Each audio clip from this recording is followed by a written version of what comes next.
the board and the owners have a 4-man shortlist should they sack Solskjaer. And those 4 managers were Antonio Conte, Zinedine Zidane, Brendan Rodgers, and Ten Hag, right? Neither of which play a similar style of football to each other. Like none of those players are similar. Exactly.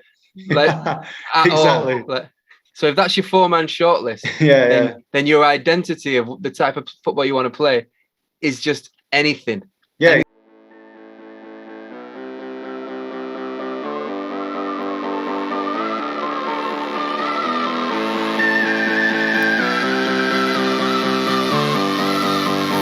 I actually feel like you're asking a question that like they don't even understand what that question means, and therein is the problem. They don't actually understand that, like, they think because it's a big name, like there's that famous story that you said about Ed Woodward saying Schweinsteiger's on the team sheet, they'll be scared now. Like they don't know what they're on about.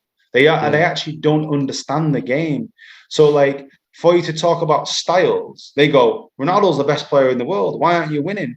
But it doesn't work like that. Or they'll say Rashford's, the best player in England. Why aren't you winning? Or Varane's won the Champions League 4 times. So like that's their level of knowledge, and it doesn't necessarily work like that because a team is a jigsaw that needs to be pieced together. For me, you can't take a manager who plays a fundamentally different style from the last manager and bring in a new manager that then plays a fundamentally different style.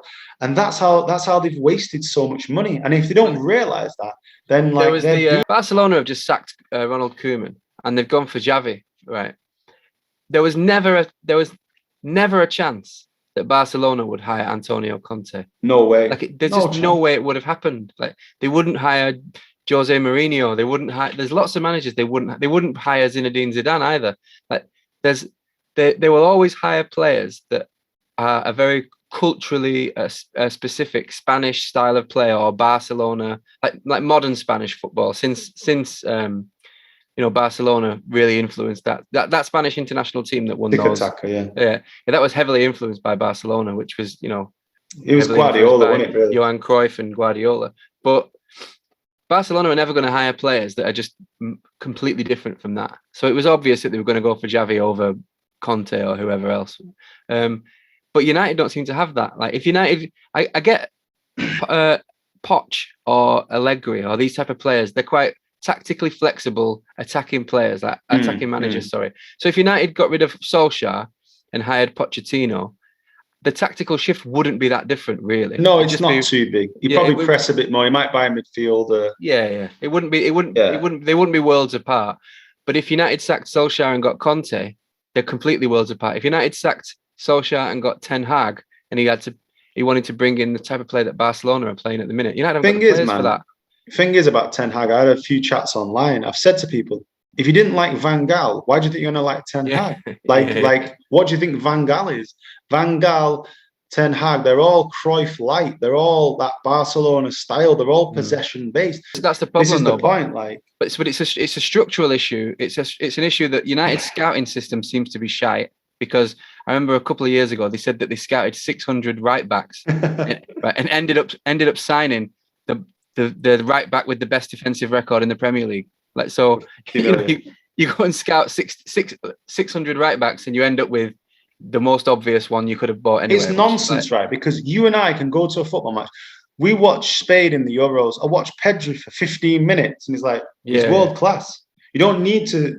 It's like, but look at the Pedri. Thing that United will always have to overpay. They'll always have to overpay because they always, like now, they'll no doubt United will be linked with Declan Rice again. Yeah. Like there's no way Declan Rice is the only defensive midfielder available for United to buy. Fix the issue. No, he's the most obvious one that they can go for, and then they'll have to overpay for him, like they did for Wan-Bissaka, like they did for Harry Maguire, like they always have to do for everyone, because the Solskjaer has to get to every window and he has to go, right, I need a right back, a centre back, a defensive midfielder, a right winger, and this. And rather than have a big structure above him that they go, okay, we've done scouting reports over the past year. This guy would work. This guy would work. This guy would work. They don't. They go, okay, well, who's a star in those positions? You can only afford 2 of them, right? And so then he ends up getting Wan-Bissaka and Harry Maguire in one window. The next window, they're like, oh, we're skint. So we're going to get Van der Beek because he's a bit cheap now and he's available. So we're going to get him and stop. Real Madrid wanted him. He must be great. He doesn't fit in the team. Yeah. They don't buy a defensive midfielder. They don't replace Romelu Lukaku up front. They end up getting Cavani, who hasn't played football for 9 months, or Igalo on loan. Like, even though, like, on paper you can say, oh yeah, Solskjaer spent money, but the club has spent money.